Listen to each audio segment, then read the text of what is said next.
So for the 5090s, I got 67. Yeah. And for the 5080s, I got 199. YouTube, welcome to GeekShhh.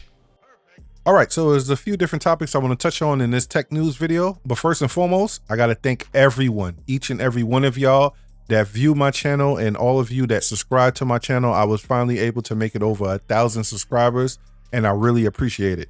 And I would like to go even further. So if you're watching this, please, by all means, go ahead and subscribe to the channel and like this video. All right, so we're going to talk about a few different topics. The first one is going to be cover the 5080, 5090 launch, particularly at the microcenters across the country. And then I want to ask you a question. Are scalpers really the problem? Are they the true problem? You're definitely going to want to stick around for that segment. And then I'm going to answer some of the questions that was in my last video, which was the M4 Mac Mini storage upgrade video. I just want to further elaborate on some of the answers that I gave to the questions. Then we're going to talk about the hubs for the M4 Mac Mini. We're going to break that down, what's going on in that world. And then I'm going to finish it up with the Plex portion of the video, where I'm going to talk about the new HEVC encoding option that they gave to people. And I'm going to let people know what I plan to do in terms of the 4K transcode test that I do in the future. So without any delay, let's get straight to it. All right, so the launch for the 5080 and 5090 was yesterday. I'm recording this on the 31st. It was yesterday on the 30th. And people started lining up, you know, days in advance, depending on which store you was at. Now, first and foremost, before we even go any further, if you're someone that want to get your hands on a 5070 or 5070 Ti or 6080, 6090 or 7080, 7090, your best bet is to go to Microcenter, especially if you want to get it on the first day. Mostly other people have to wait a few days for Best Buy to ship it or any of these other companies to ship it. If you want to get it the first day, that's your best bet. You have to go to your local Microcenter. And when I say local Microcenter, I mean nationwide local Microcenter because Microcenter is not in every state. So if you live in one of those states close by, let's say you live in, I don't know, I don't think they have one in Boston. You might want to go to the PA store. See what I'm saying? Like, you have to take that drive if it's that important to you. And trust me, a lot of people do that all the time. Now, the difference between my coverage of this topic and other channels' coverage of the topic is because I'm usually on the ground floor. During the 30 series, during that pandemic, the 30 series launches, I was at ground zero. Like, I basically lived in the Microcenter parking lot and also the Best Buy parking lot when they was releasing those, you know, Founders Edition cards in person. So all my cards came from, all my cards was MSRP. So I was basically living in there. So first and foremost, the 30th was the launch. So I had a friend, I'm lucky enough to live in one of those places where we have more than one Microcenter. I'm just lucky like that, right? Because at the end of the day, trust me, you know, it's nothing better than Microcenter. So one of my friends went up there on the 28th at closing, and he told him, no, you too early, you gotta go. So he went back up there on the 29th, first thing in the morning before the store even opened. And that's when they begin camping. Now, once upon a time, like I said, I used to live in the Microcenter parking lot. I can't do 24-hour camps no more. I can't do 48-hour camps no more. It's just not that serious to me, tell you the honest truth. So my plan was to just go up there the night before. Now, if you look back in the archives of my videos, I covered the 4090 launch. Back then on the 4090 launch, I talked about the whole scenario, and I ended up walking away with a 4090 Strix. And I arrived the night before around 8:30, right before the stores closed, and I was top 10, grabbed the 4090, everything was cool. This time was a whole different ball game. So my friend was reaching out to me, letting me know, you know, how many people was in line. You know, I think by 12, he hit me, said like, you know, 15 people. Then I saw a text about 25. Then next thing you know, before even 5 p.m., it was like 50 people there for the launch. So I'm like, oh, nah, that's not happening. Because like I said, I'm not going early. I could have went since the morning, but I'm like, it's not in me no more. I could do overnight where I sleep in the car, but that's about it. Anyway, so I decided to go. I had to return something to Microcenter anyway. So I decided to go to the other location. So when I pull up to the other location, now I'm gonna break things down for you real serious right now. So when I pulled up to the other location, there was a whole bunch of people just sitting down, like kind of across in the parking lot, but kind of like across from Microcenter. They didn't let them line up, you know, in front of the store, nothing like that, right? It was just a whole bunch of people sitting down. So when I seen that, I automatically thought to myself, oh, I could finesse this. Like, mind you, it's like 50 of them or whatever sitting down. I'm like, I could finesse this. So I end up talking to a couple of people out there and, you know, just asking them questions, how long they've been there, et cetera, et cetera. And then I'm asking them, you know, is there a list? They like, nah, we don't got no list, whatever. So pay attention to that because that's very important. I end up going inside and I talked to, you know, the employees and they said at 9 o'clock, we're going to start lining people up and it's going to be first come, first serve. I knew that was going to be an issue off top, but it's going to work in my favor. So nonetheless, around 9 o'clock came, I slithered my way into the front. Now, the problem here, let me talk about the line for a second. There was a list and there was someone that was basically the line leader. You know what I mean? So if you don't know what I'm talking about, the line leader is basically the first person that lines up generally. Now, the line leader don't always have to be the first person. Sometimes it could be the 5th person up to the 10th person. It just depends who want to take on the task. Now, the importance of the line leader is when people come up, you talk to them, you know, you let them know the situation, how many people here, how long they've been here, and you let people write their name on a list. This is not something you should really do on a computer. You should really have paper and a pad, but you know, this generation, you know how they do. So I knew there wasn't a real line leader because no one came up to me when I walked down. That's how I knew I was going to be finessing my way in. Now, a line leader cannot be a beta male. I'm gonna keep it a bean with you. You cannot be a beta male and be the line leader. You have to be an alpha because you're going to have to talk to people, look them in the eye, and you might have to give out instructions sometimes. So if you're someone that's timid and just, you know, you're not outgoing, you don't like talking, you talk low, it's not going to work out. So that's how I knew I could finesse my way in. So I finessed my way in, right? So basically it's like 3 people in front of me, like, you know what I mean? So I'm chilling. I'm not really tripping about it because I'm there for a 5090. I want to get the most expensive 5090, which is the Asus ROG. Just like I got the most expensive 4090 last launch, I wanted to get the most expensive 5090. So I'm like, I'm good. 3. Then it was 2 people. They was basically trying to get into the line. They was on the side. They was trying to get into the line. Now, this is very important. I let them in because I'm like, it's all good, man. You know what I mean? It's the 5090. It's, you know, they're going to have like 15 5090s. I'm like, I'm Gucci. Go ahead and get in. I didn't trip on it. Now, if I knew what I knew later on, this would have went totally different. Now, about 10 minutes later, friends of mine start texting me from different stores because I had one friend at the other store in the same state that I was in. Then I had another friend in a whole different state. And they start texting me the inventory, right? This is before my store put theirs out, right? And they was like, yeah, they only got 4 5090s. And my other friend said they only got 10 5090s at his store. Remind you, he's in a whole different state.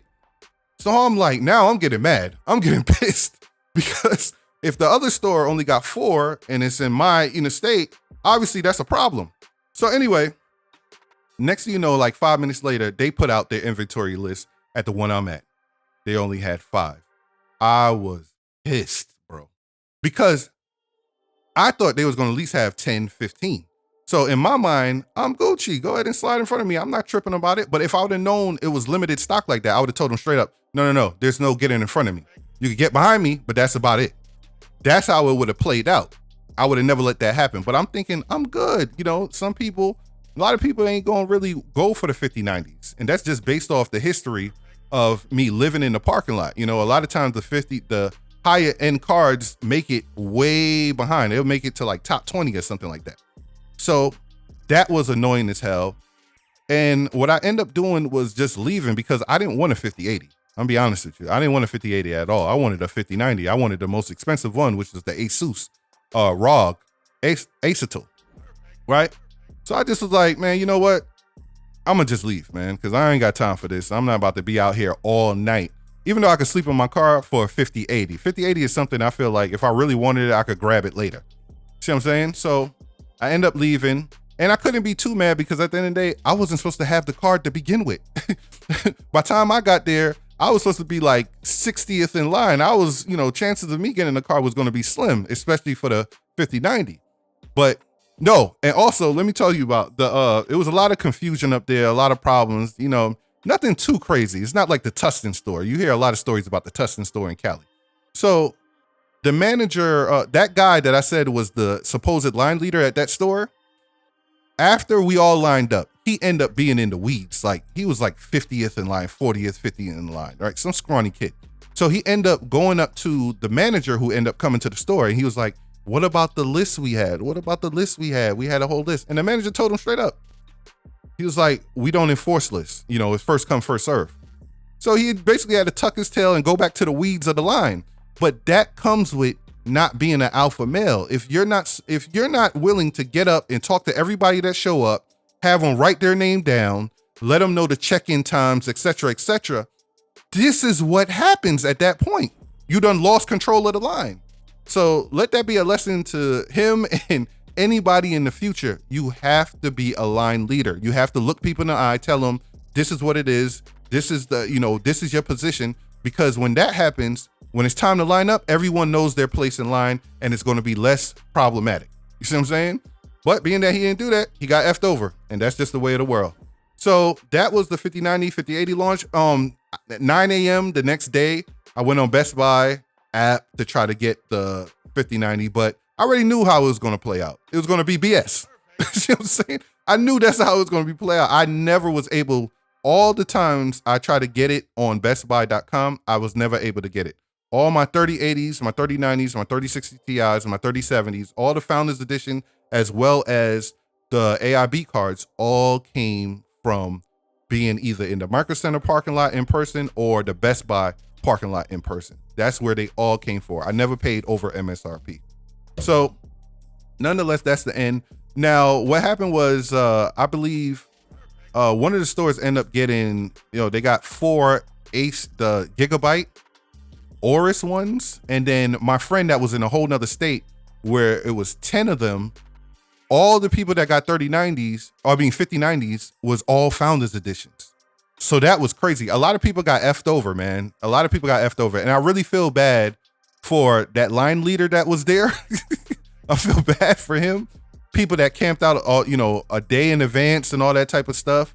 I feel bad for them. People that came from a whole nother state, I really feel bad for them. Now, it was... All right. So I need everyone to get out their feelings for a second while we discuss this topic, because this is serious. I know so many people are angry at scalpers. Oh my God, scalpers, they look at the price gouging. This is ridiculous. It's crazy.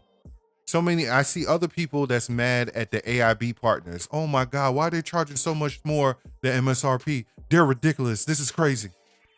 You guys are misguided and you guys are misdirecting your anger. The problem are not the scalper. The problem is not the scalpers. The problem is not the AIB partners. The problem is Jensen. Jensen is the issue. Jensen is a master manipulator. Jensen is the root cause for all the issues that you guys have. I don't understand why you guys do not see this. This guy is the puppet master and everyone is on his strings. Now, when you look at the stock for all the stores at the microcenters, right? You got some with 0, which is insane. Some with 4, some with 5, some with 9, some with 10, some with 12, 1 with 12, and 1 with 67. Now, the Tustin store having 67 5090s and 199 5080s, that's a real launch, in my personal opinion. That's a real valid launch. Now, from what I understand, that's the flagship store, but I'm not 100% correct. I'm not 100% sure. I believe, was there. Jay's 2 Cents was building a PC in there when they was doing that. Really, they should have had a Liquid House. But anyway, that's another story. Anyway, that's a real launch. And part of the reason that could be because the ship might come in from Cali and then make its way to the rest of the country.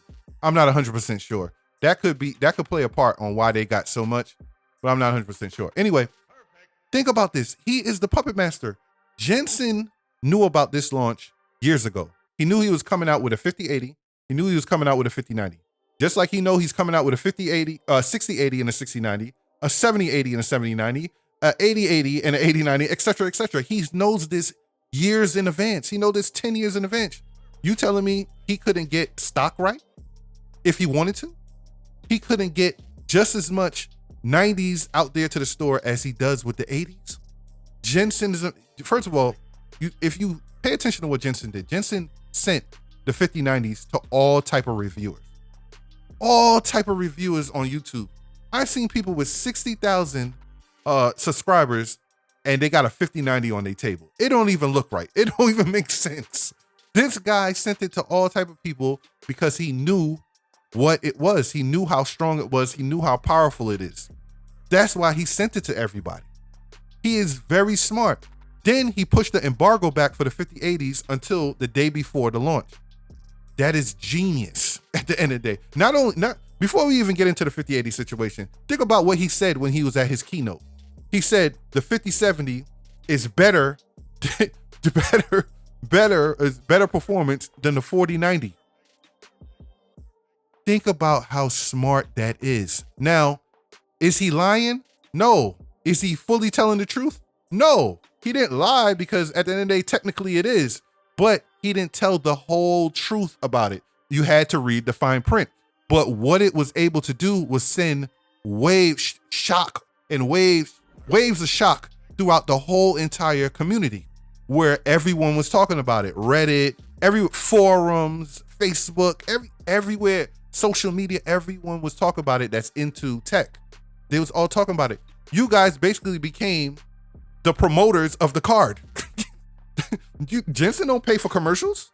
When the last time you was on one of those channels? When the last time your girl was watching Lifetime and you seen an Nvidia graphic card commercial? I'll wait. When the last time you seen that? You don't see that. He don't need commercials. Why he don't need commercials? He had you guys promoting his stuff for you. This guy is a master marketer. Now, the only person that holds Jensen's feet to the fire, the only big time tech channel that holds his feet to the fire is Jay's 2 Cents.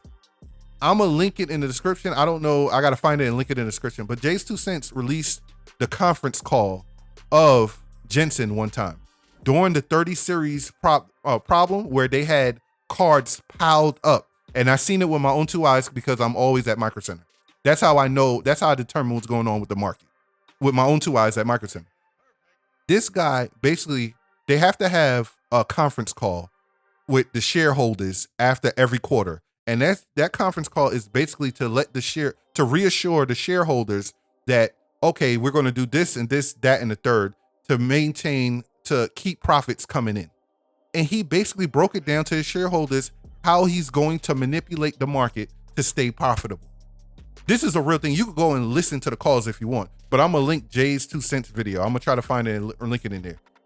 This guy understands the market. Not only do he understand the market, he understands how to manipulate the market. Now, I'm gonna give you one story that I seen with my own 2 eyes because I got many of them, trust me. But I'm someone that pay attention to the business aspect of things as well. Now, one of the things I seen with my own 2 eyes, and anybody that was part of mining could tell you what I'm telling you is the truth, that was going to Microcenter, right? So Jensen, at one point in time, the 3070 and 3060 Ti it's a difference between performance in terms of gaming. But in terms of mining, back during the Ethereum days, it had the same mega hash, which was 60 mega hash per second, right? That's what it was during that time, right? So mining, it was the same card in terms of mining, but gaming is the difference.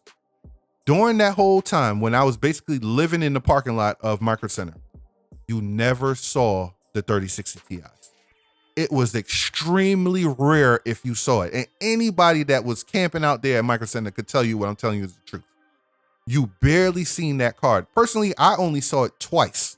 Out of all the months I was out there in that parking lot, I only seen it twice with my own 2 eyes, right? Now, you mainly only see 3070s, 3080s, and 3090s, and maybe some 3060s or something like that, but you never seen the 3060 Ti's. Now, when LHR hit, LHR is when they implemented a lower hash rate on certain cards, right? When that happened, Jensen knows that most of the people buying his cards was miners, not gamers. Because you gotta remember, a gamer buys a graphic card once. A miner buys as many as he could get his hands on, especially during that time, during the Ethereum craze. So when the LHR hit, All you saw at Microcenter was 3060 Ti's.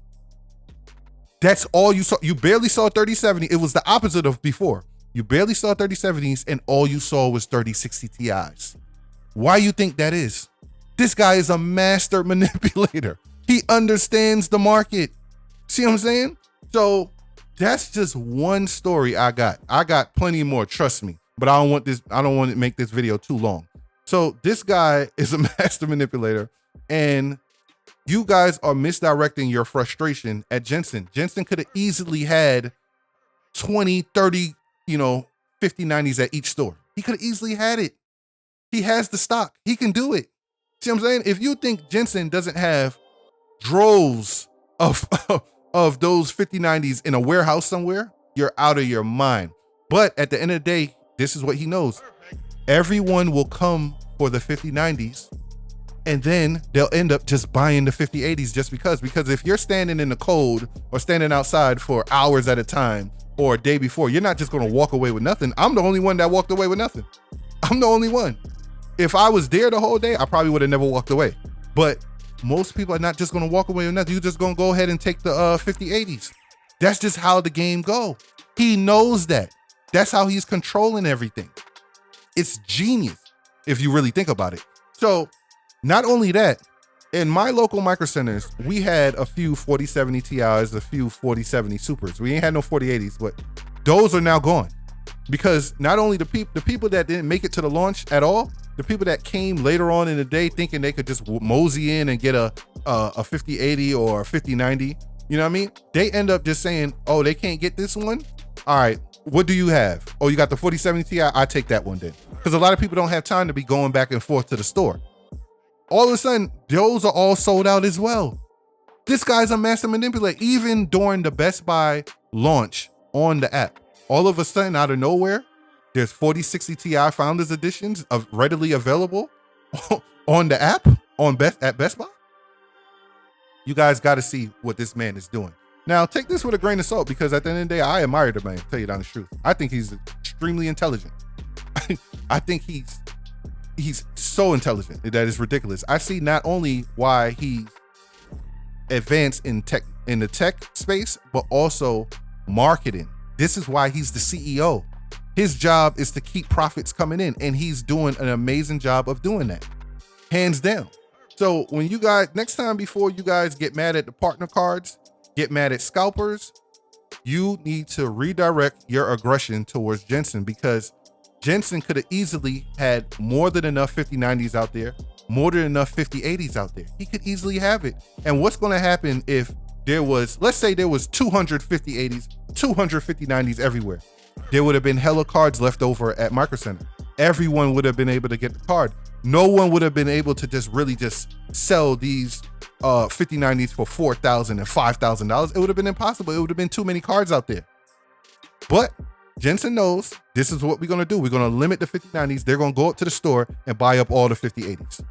They're going to go up to the store, buy up all the 5070 Ti's, all the 5070s, because I seen it with my own two eyes back during the 30 series launch, where people went up there trying to get a 3090. They can't get a 3090. All right, what else you got? Okay, I'll take that one. I seen it with my own two eyes at Microcenter. People don't have time to be going back and forth to the store, so they're going to take whatever they could get. This is what clears out the shelves at Microcenter. It's genius, man. So how would Jensen manipulate y'all moving forward? Because at the end of the day, I'm someone that thinks like this. I am a strategist in my little business that I have. Am I anywhere as advanced as him? No, but I do recognize the nonsense when I see it. How would I move forward at this point? Well, you have hundreds of 5080s in customers' hands that want 5090s, right? Now they all have 30 days to return it. So what do? You limit the 5090s for the next few months in the Microcenters. You are not going to see 30, 20, 10, 5090s start popping up at the Microcenter. No, he's just going to put out maybe 2 or 3 a week for the next few months. Why? Because at the end of the day, he wants to make sure that the people that have the 5080s have to keep the 5080s. You have 30 days to return. Make sure they keep the 5080s. but you still got to put down the 5090s, but you want to extremely limit it. Now, when it comes to the 5070 Ti's and the 5070s, he don't got to worry about those people. People that's going for the 5070 and the 5070 Ti's, I don't think people that end up getting a 5070 is going to be that distraught if they don't get a 5070 Ti. You know what I mean? It's a lower range card. See what I'm saying? It's not like the 90s. People left, you know, upset about not getting a 90. You know, the whole community is upset about it. But people are not going to be like that for the 5070 Ti. So he don't got to worry about that. He just have to limit the 90s for the next few months at Microcenter. So people continue to grab the 5080s, the 5070s, and the 5070 Ti. That's how I would do it for the next few months. And I think that's how you're going to see it done. All right, y'all. So let's get into some of these questions that was asked in my last video, which was the M4 Mac Mini storage upgrade video. Let's start with the first question. All right, so we're going to start things off with a common question that I saw multiple times in the comments. So a guy said, so using iTunes on a Windows computer will restore as well? Pretty interesting. I was wondering how I will be able to do this without another Mac in hand. Can anyone confirm this to be true? Now, on the link of the firmware, they have instructions for restoring with a Linux computer as well as a Windows computer.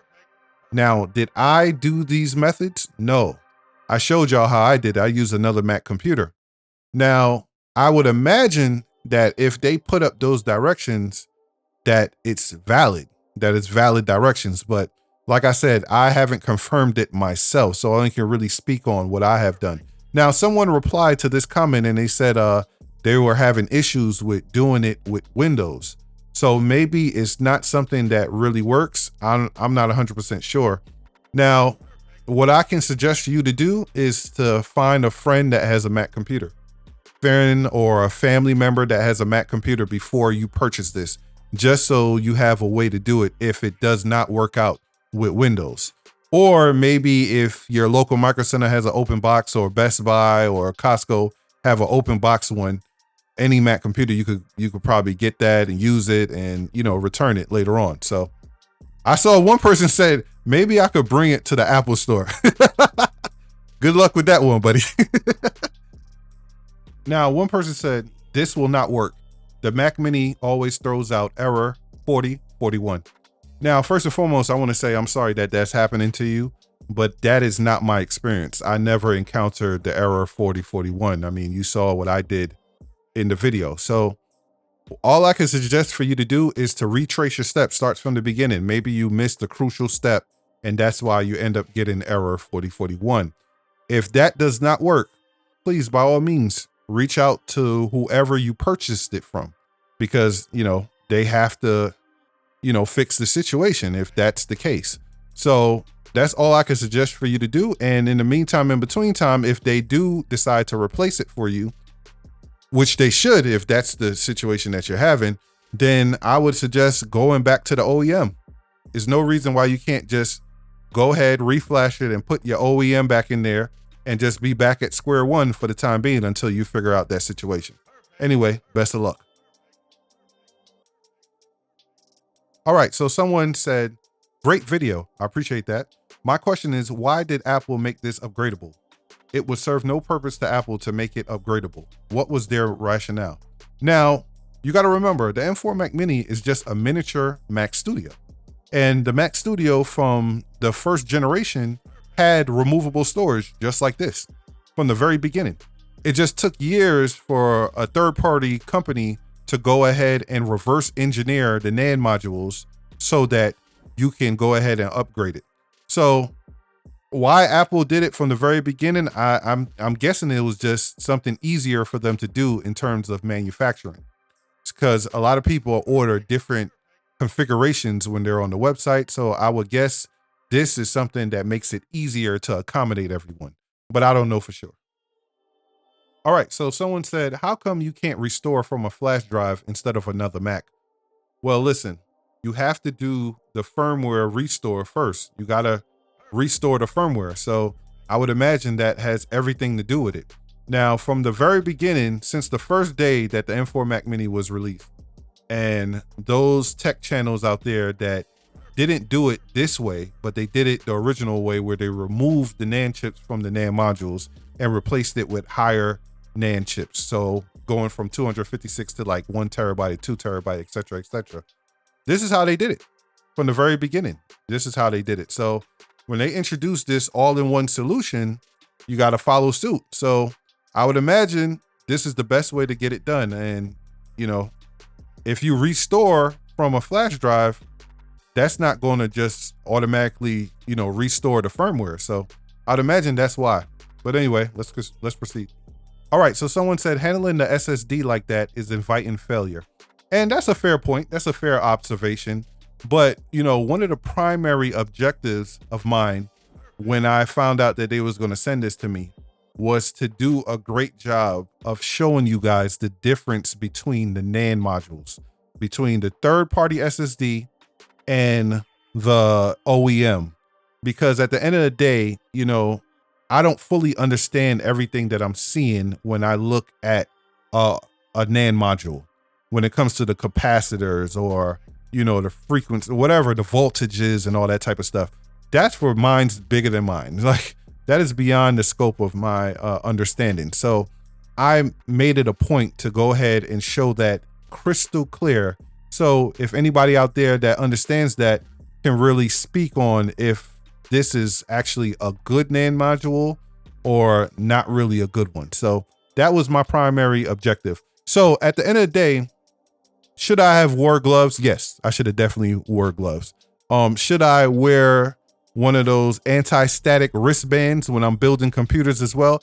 Yes, I should wear those as well when I'm building computers. But at the end of the day, I like to live on the wild. I like to live on the wild side. I'm a wild boy. I'm crazy like that. But yeah, it's a fair point. Next time I'll wear gloves. All right, so someone said, just want to be clear about the other Mac. It doesn't have to be a Silicon M series, correct? Another YouTube channel mentioned that it has to be Silicon Mac to do the restoration. Now, according to the company I got this from, m4-ssd.com, they didn't say that it had to be a Silicon Mac. They just said another Mac. But there's also directions for Windows and Linux. So I would imagine it doesn't have to be an Apple Silicon Mac, but I used the Apple Silicon Mac when I did mine because I have 2 M4 Mac Minis. So, well, at the time I had 2 M4 Mac Minis. So I used another Apple Silicon Mac. If I knew it was going to be all this in regards to this, I promise you I would have probably did Linux, Windows. I probably would have even did Unix. Like I'd have if I'd have known it was going to cause this much commentary, I would have definitely did more, but I can't predict the future. But I am going to be doing the M4 Mac Mini Pro soon. And when I do that one, I'll definitely do it on Windows and Linux as well, just to make sure that it can work on those as well. All right, so someone said, thanks. Aren't you supposed to remove the sticker from the new SSD? Now, when I saw this, I immediately thought when I saw the sticker on this that it had something to do with the warranty. You see what I'm saying? It's all stickers are always there to keep you from voiding the warranty. So when I reached out to the company, they did confirm that it was for warranty purposes. And they also confirmed that it was heat resistant. So it's not harmful to the actual NAND chips or the NAND module. Now, someone in the comments said that, yeah, you know, they can't void your warranty if you remove the sticker, et cetera, because of some law out there. Now, what I would say is this. I would not look to China to honor American laws. Now, maybe American regulations, because they don't want nothing harmful going to American consumers. But as in terms of as far as American laws is concerned, I don't think China gives two shh about American laws, to tell you the honest truth. But at the end of the day, if you want to remove the sticker, it's your product. You do whatever you want. But I'm telling you, the company said if you remove the sticker, then that will void your 1-year warranty. But anyway, do whatever you want to do. All right, someone said it's still too much money. Should be $200. I'm not mad at that at all, but you got to understand when you're one of the first to buy something, it's always going to cost you more than it is for people that jump on it later on. Y'all already know flat screen TVs used to cost people $10,000. Now you can get it for 150 at Walmart. So that's just the way of the world. So, you know what I mean? You can wait a few months or a year from now or 2 years. No one is saying that you have to do it now. And I'm pretty sure the price will drop to 250, 200, 150, maybe even down to 100. It's from my understanding, when I was watching certain YouTube videos, when they first introduced this out there in China, it was $100 from a video that I saw, from a Chinese video that I saw about this, that was like maybe like a couple of months ago or something like that. When they first introduced this, they got it for $100. So it is what it is. All right, last but not least, someone said, you do realize you're instantly voiding any coverages or future, I guess he left out a word, so cheap out at your own expense. Now, this is, I guess, a valid statement. Now, you do run the risk of voiding your warranty when you, I guess, flash it. I guess you can't really void your warranty just because you open up the M4 Mac Mini. We do have a right to repair law in America. I don't know about everywhere else in the world, but in America, you do have a right to repair law where you have the right to open up your product. They can't void your warranty because of that. Now, maybe if they know somehow that you flashed the firmware to restore it, then maybe, you know, you will void your warranty. I'm not 100% sure.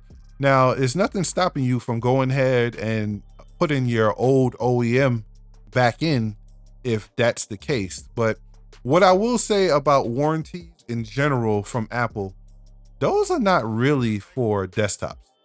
I'm gonna tell you right now. I have the first or second generation Mac Mini that was ever made. It was either 2005 or 2006. Still works to this day. This is a fact.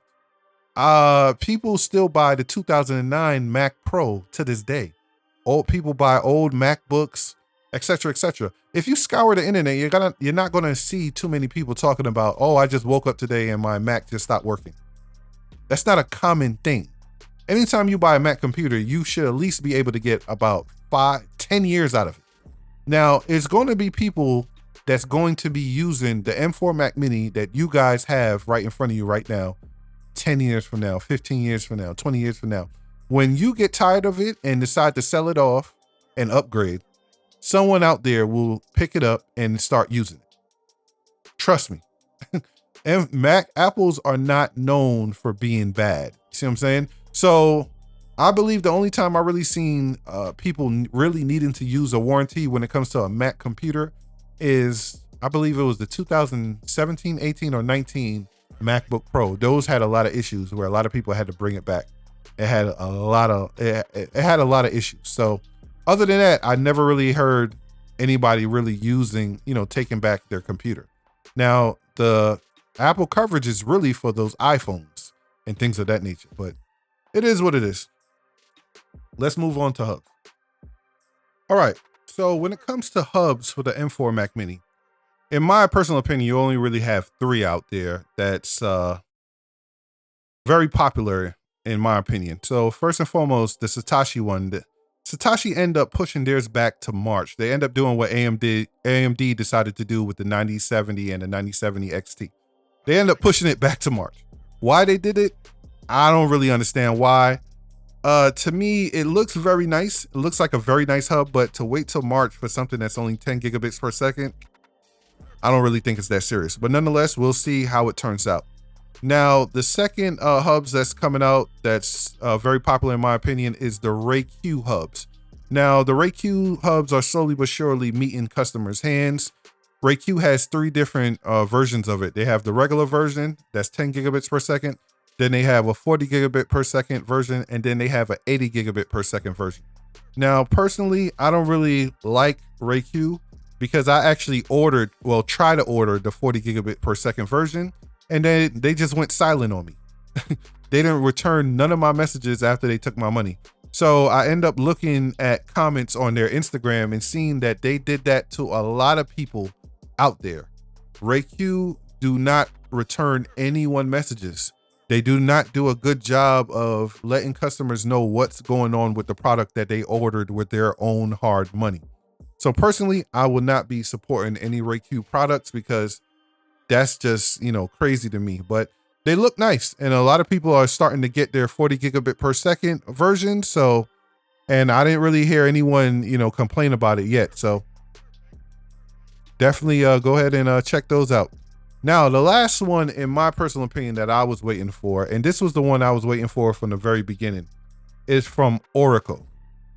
Now, the thing about Oracle is this. I did do a review on the Oracle Mini Mate, and I thought the fan on it was horrendous. You know what I'm saying? It was a very it was a loud fan and a very high pitched fan that really made it problematic. Now, Oracle did a pre-sale for these Oracle Mini Links, which is the hubs that they're coming out with. And when they did the pre-sale, a lot of those people started getting their hubs and everyone complained about the same issue. The fan is too loud. The fan is too loud. I'm returning. The fan is too loud, etc., etc. So out of nowhere, someone left a comment on AliExpress and they said, yeah, you know, I returned it, but they said that they addressed the issue and fixed it.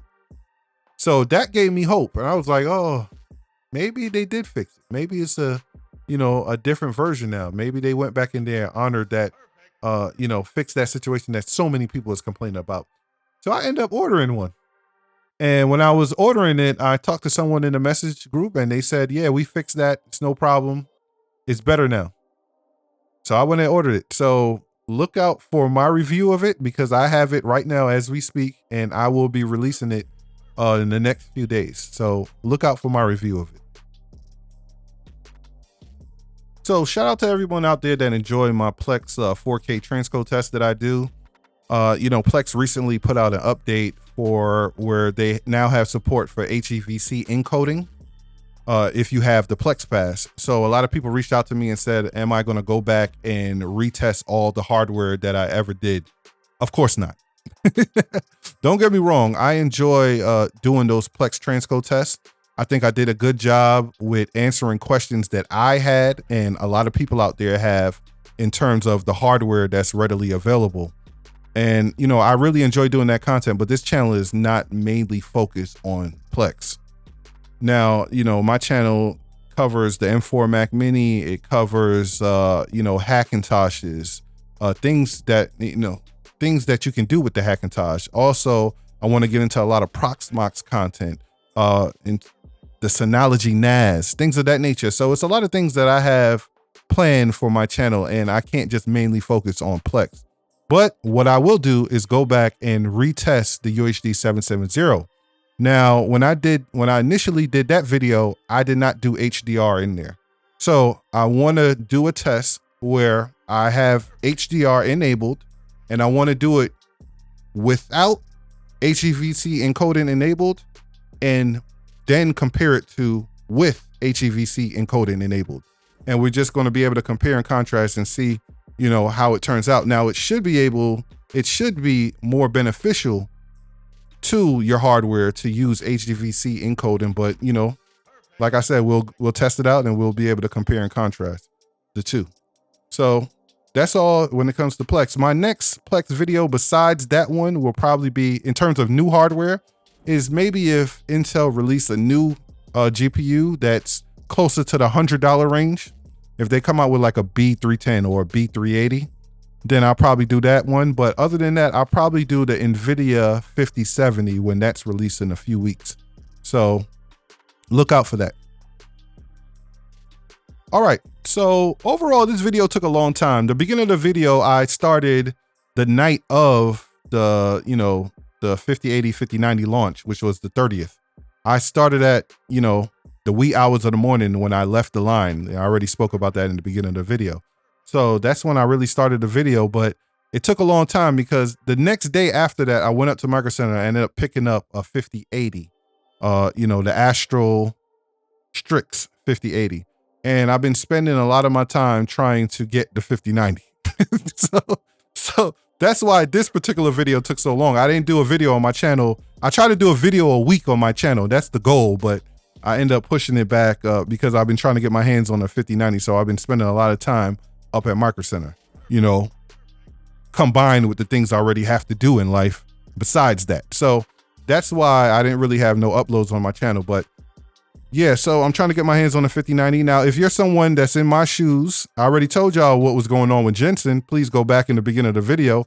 I'm not surprised that this is happening. You know, the 5090s are scarce for a reason. So if you're someone in my shoes that's trying to get it from Microcenter, Microcenter is only doing drop ships, meaning it's coming in from UPS or FedEx. It's not coming in on the trucks. So a lot of times they don't even know what they're going to have. They're not notified ahead of time, letting them know what they're going to have being shipped to them from FedEx or being shipped to them from UPS. They don't know. So your best bet is to go up there around noon and try your luck and try to sit around and see if they get any new cards in. So that's how that's going. But last week Friday, they had a lot of stores had shipments of the MSI 5090s. So I personally don't think they're going to have any 5090s this week. Today is the February 10th. I don't think they're going to have any 5090s this week. Maybe next week. Next week is the 5070 Ti launch. The 5070 wasn't confirmed yet, but the 5070 Ti launch is next week. And they'll probably have a few 5090s as well for people that want that as well. So definitely look out for that. Anyway, my name is DeMarco Payne for GeekShhh. Please like, comment, and subscribe. And last but not least, may the good news be yours.